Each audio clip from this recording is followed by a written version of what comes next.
तो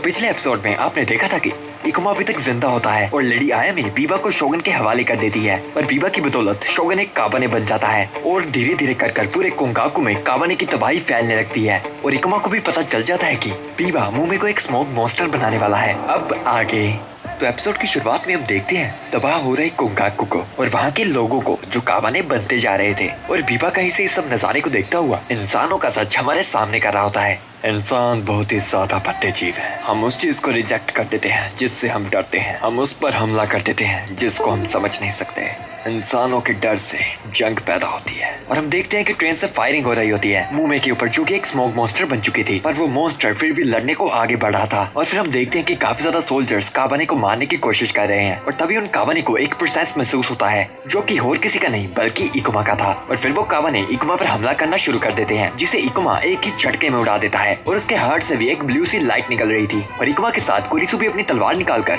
लड़ने के लिए तैयार हो जाता है और फिर वो दोनों मिलकर सभी काबाने को मार रहे होते हैं, पर काबाने उन पर हमला करना नहीं रुकते और वो भी काबाने को मारते नहीं रुकते। और फिर उस जगह मौजूद सभी काबाने को मारने के बाद इकुमा को महसूस होता है कि उसकी आंखें धुंधली सी हो रही हैं और ये देखकर कुरिसु अपनी तलवार तैयार करता हुआ इकुमा से पूछता है तुम क्या हो, और इस बात की रिप्लाई में इकुमा कहता है मैं एक काबानेरी हूँ। और ये सुनकर कुरिसु शांत हो जाता है और इकुमा से वादा करता है अगर तुमने कभी भी हद पार की तो मेरा वादा है मैं तुम्हें मारूंगा। और फिर वो दोनों वहाँ से भागे भागे मुमे की तरफ जाने लगते हैं और इकुमा को उस ओल्ड मैन की बात याद आती है कि मुमे को बचाने का तरीका व्हाइट ब्लड है, लेकिन प्रॉब्लम ये थी कि अब इकुमा भी उसी वायरस का शिकार है। मतलब अब उसे चूज करना पड़ेगा कि वो अपने आप को बचाना चाहता है या मुमे को, पर उसे जो भी करना है जल्द ही करना पड़ेगा क्योंकि उससे पहले वो अपना दिमाग भी खो सकती है। और दूसरी तरफ हम देखते हैं कि स्टेशन के पिंजरे में बंद हुए आयरन फोर्ट्रेस के लोगों को कोंगाकू के लोग कोस रहे होते हैं, ये कहकर कि इन्हीं लोगों की वजह से आज वायरस अंदर आई है। और तभी लेडी आयामे अपने अंकल के साथ वहाँ पर आ जाती है और वहाँ के लोग लेडी आयामे पर गोली से निशाना लगाने लगते हैं, ये कहते हुए कि ये सब तुम्हारी गलती है। पर लेडी आयामे अपने हाथ फैला के उन्हें मनाने लगती है और उस आदमी की बंदूक के पास आकर कहती है हमें निशाना सोच समझ कर लगाना चाहिए और उन लोगों को कुछ न कुछ कर मना लेती है, जिसे देखकर आयरन फोर्ट्रेस के लोग भी थोड़े हैरान थे। और फिर लेडी आयामे मुस्कुराते हुए कहती है हम कोंगाकू से निकलेंगे, उस काम में आप भी हमारा साथ दीजिए। और बाहर तो काफी ज्यादा तबाही मची हुई होती है, सभी लोग उस मॉन्स्टर पर फायरिंग कर रहे होते हैं जिसका दिल और कोई नहीं बल्कि मुमे था, पर उनके हमलों से कुछ ज्यादा फर्क नहीं पड़ता। और मुमे के मन में वो काफी ज्यादा लाल तितलियों से डर कर भाग रही थी और भागते भागते वो एक पॉइंट पर आकर गिर जाती है और वो तितलियां उन्हें उन सब लोगों की याद दिलाती है जिन्हें तो मुमे ने मारा था या वो लोग जो मुमे से नफरत करते थे। एंड उसके मन में तो ये चल रहा होता है पर बाहर उसका शरीर तबाही मचा रहा था। और बीबा का वफादार सोल्जर ये सब देखता हुआ बीबा को इन्फॉर्म करता है कि अगर ऐसे ही चलता रहा तो वो कैस्टल के टावर तक आधे घंटे तक पहुंच जाएगी। और बीबा उसकी बात समझ जाता है और उसे प्लेटफॉर्म 13 में मिलने के लिए कहता है, बट तभी बीबा के सोल्जर की नजर वहाँ से आ रहे इकुमा पर पड़ती है और दूसरी तरफ बीबा सोच रहा होता है कि आखिर अब मुझे क्या तबाह करना चाहिए कि उसका सोल्जर उसे इकुमा के बारे में इन्फॉर्म कर देता है, जिसे सुनकर बीबा काफी ज्यादा हैरान था। और इकुमा नीचे टाउन में सोल्जर्स को मारता काफी ज्यादा तबाही मचा रहा था और घरों की छत पर स्नाइपर्स आ जाते हैं इकुमा को मारने के लिए, पर कुरिसु उन्हें मारने वहाँ पर आ जाता है और एक एक कर छत पर सभी खड़े सोल्जर्स को मार देता है। और इकुमा भी अपनी इनह्यूमन स्पीड और पावर से सभी सोल्जर्स को लगातार मार रहा होता है और बीबा का वफादार बंदा ट्रेन लेकर इकुमा की तरफ आ रहा होता है ताकि वो उसको कुचल पाए।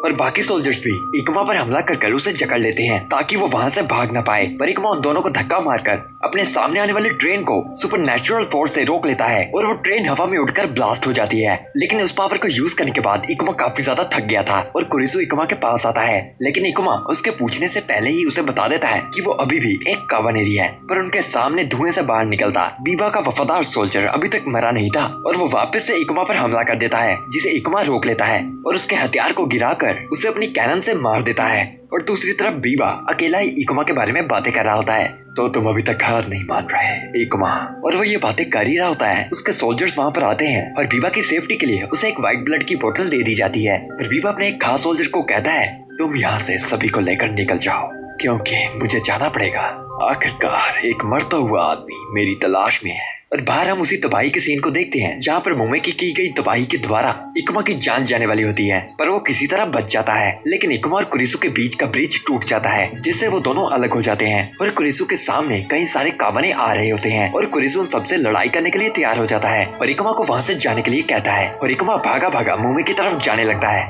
और हम मोमे को उसकी यादों में देखते हैं जिसके पास तितलियों के लाल पंख थे जो कि अपने बारे में गलत बुरा सोच रही होती है। और तभी मोमे को उन सभी लाल तितलियों के बीच में एक नीली तितली दिखाई देती है जो कि मोमे को इशारा कर रही थी कि इकुमा उसे बचाने आ रहा है। और जब वो उस नीली तितली को छूने ही वाली होती है कि लाल तितलियों का झुंड आकर उसे घेर लेता है और बाहर असली दुनिया में वो मॉन्स्टर नीचे गिर जाता है और इकुमा भी उस जगह पहुंच जाता है और उस मॉन्स्टर के सेंटर में वो मोमे को देख पा रहा होता है। पर उससे पहले कि वो उसके पास जाता उसी के सामने से चलता अमातोरी बीबा आ रहा होता है जिसको देखकर इकुमा काफी ज्यादा गुस्सा था। पर साथ ही साथ इकुमा की नजर काफी ज्यादा धुंधली हो रही थी और बीबा अपनी तलवार बाहर निकालता कहता है, मैं इंतजार कर रहा था उस आत्मा का जिसे कोई डर महसूस ना होता हो और अब जाकर मैं उसका शिकार करने वाला हूँ। लेकिन उसकी बातों पर ध्यान ना देता हुआ इकुमा सीधा जाकर बीबा पर हमला कर देता है जिसे बीबा ब्लॉक कर उस पर वापस हमला करता है और इकुमा उस हमले को रोक लेता है। और बीबा उसकी ताकत को देखकर कहता है कि तुमने पक्का ब्लैक ब्लड की पावर का इस्तेमाल किया होगा और उससे पूछता है आखिर तुम अपने आप को सैक्रिफाइस क्यों कर रहे हो,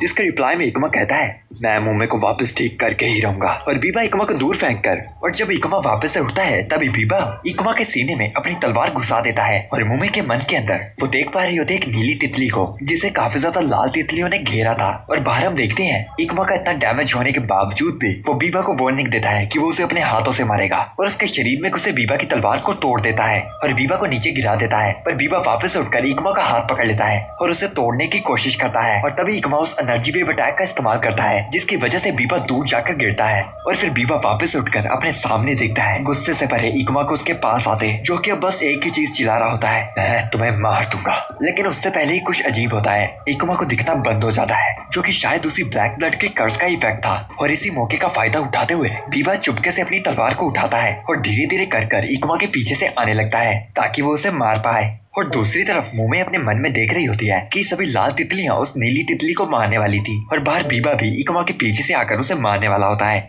और तभी उस मॉन्स्टर के बीच में फंसी मोमे के हाथ से वही पत्थर गिरता है जो कि मरते हुए ताकुमे ने अपने हाथ में पकड़ा था, इकुमा की बहन की लाश निशानी जो कि शायद मोमे ने ताकुमे के हाथ से उठा लिया था। और वो पत्थर सीधा गिरता है पानी में जिसकी आवाज को सुनता इकुमा उसी ओर अपना हमला कर देता है और बीबा का हाथ हवा में उड़ता जाता है और वो वहाँ उल्टा गिर जाता है। और साथ ही हमें देखने को मिलता है कि बीबा खुद एक काबानेरी था और इकुमा रास्ता ढूंढते हुए धीरे धीरे कर मोमे के पास जाने लगता है और कुछ न कुछ कर मोमे की बॉडी के पास आकर उसे वो इंजेक्शन लगा देता है। और मोमे भी अपने मन में देख पा रही होती है कि वो एक नीली तितली अपने चारों ओर सभी लाल तितलियों को नीला कर देती है और वो पूरा का पूरा स्मॉग मॉन्स्टर का शरीर पिघलने लगता है। और जब वो पूरा पिघल जाता है वहाँ से एक नीला औरा बटरफ्लाई की तरह आता है और गायब हो जाता है। और फिर कुछ ही टाइम के बाद जब मोमे जागती है वो उठकर अपना हाथ खोलती है और देखती है उसी नीले पत्थर को और फिर वो अपनी नजर सामने घुमाती है तो उसके सामने घायल हुए इकुमा की बॉडी पड़ी होती है। और फिर वो अपनी जगह से उठकर उसके पास जाने ही वाली होती है कि उसके सामने से उसका भाई बीबा चलता आ रहा होता है और वो इकुमा को 2-3 गोलियां भी मारता है और काफी ज्यादा गुस्से से वो इकुमा को पुकार रहा होता है, मैं अभी तक जिंदा हूँ इकुमा,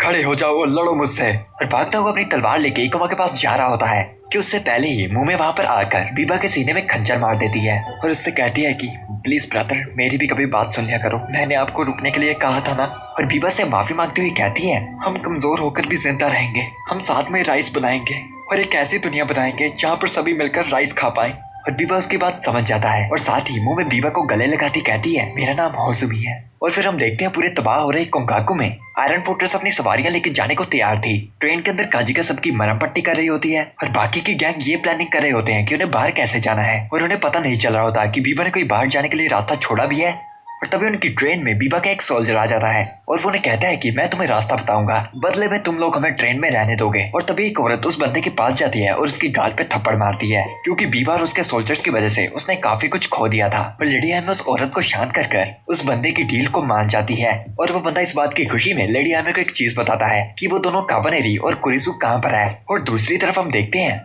कि कुरिसु इकुमा और मोमे के पास पहुंच गया था और वो इकुमा को इन हालातों में देख थोड़ा घबरा जाता है और मोमे कुरिसु से पूछती है इकुमा ठीक हो जाएगा ना कुरिसु? मैं ठीक हो गई थी तो इकुमा को भी हो जाना चाहिए। और वो बेहोश हुए इकुमा से बोलने लगती है प्लीज वापस आओ इकुमा, अगर तुम मुझे बोलोगे तो मैं लाखों काबाने को मार दूंगी। पर इकुमा इन बातों का कोई रिप्लाई नहीं देता और तभी उन्हें काजिका की आवाज सुनाई देती है जो कि उन्हें उनके सामने लगे पब्लिक अनाउंसमेंट माइक्रोफोन से आ रही थी। और वो उन्हें प्लेटफॉर्म 13 पे मिलने के लिए बुलाती है और मोमे को कहती है हम आयरन फोर्ट्रेस लेकर वहाँ पर आ रहे हैं। जिस बात को सुन के मोमे काफी ज्यादा खुश होती है और कुरिसु इकुमा को उठा लेता है और वहाँ पर लेडी आयम आयरन फोर्ट्रेस में मास्टर की डालकर उसे शुरू कर देती है और मुम्मे भी तैयार होकर अपने ब्रदर पर फूल चढ़ाकर वहाँ से चली जाती है। और मुम्मे के रास्ते में जितने भी कावने आते हैं वो अपना रास्ता बनाते हुए उन्हें मारती चली जाती है और फिर रास्ते में ट्रेन के ब्रिज को सीधा कर आयरन फोर्ट्रेस के लोगों को दूर से मुम्मे दिख जाती है और मुम्मे से एक ब्रिज छोड़कर दूरी में आयरन फोर्ट्रेस चल रही होती है और ट्रेन की छत पर सभी गैंग ने एक कपड़े का पोल बना दिया होता है और मुम्मे दूर से उन सभी को साथ में देख काफी ज्यादा खुश थी।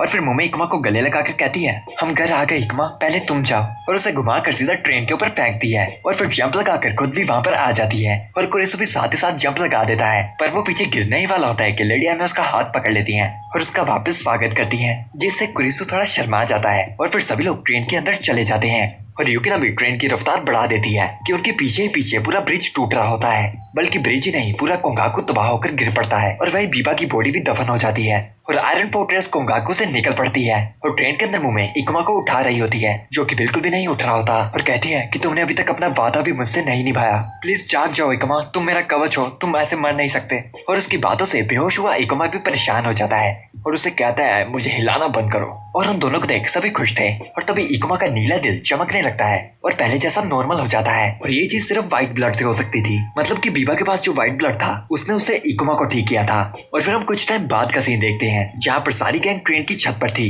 और मुम्मे इकुमा को उसका स्टोन वापस करती है और उसकी ओर मुस्कुराते हुए कहती है, मेरे ख्याल से तुम ये भूल गए थे। और आयरन फोर्ट्रेस अपनी मंजिल की ओर बढ़ती रहती है एंड देन ये लास्ट एपिसोड यहीं पर एंड हो जाता है। बट ये कहानी नहीं,